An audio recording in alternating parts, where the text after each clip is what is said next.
New from us at 5:30, an update to a story we first told you about last week on Fox 10 News.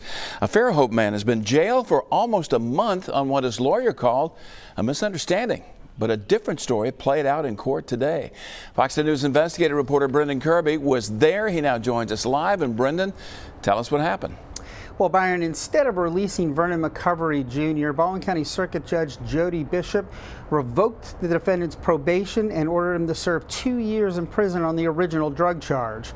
The dispute centered on whether McCovery was informed he had to report for probation, which is what triggered his arrest. Attorney J.D. Hawk pointed to this sentencing document. The box marked state probation is not checked. This was Hawk when I talked to him earlier this month. State probation came out of nowhere, I think March, and said, he's supposed to report to state probation. Well, nobody told him. Actually, this is one of the rare cases where the probation office agrees with me, agrees with the defendant. But Baldwin County prosecutors argued, and the judge agreed, that McCovery had ample notice of that requirement.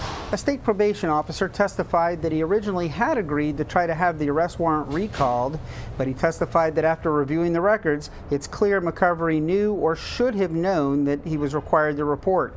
Judge Bishop read from a transcript of the sentencing hearing. The judge said explicitly that McCovery was to report to probation, quote, immediately. He asked the defendant if that was clear. He responded, quote, yes, sir. There was also testimony that the defendant has not made any payments toward more than $3,100 in court costs and that he failed 3 drug tests after his plea. The defense argued that those positive tests were residual marijuana in his system from before the plea.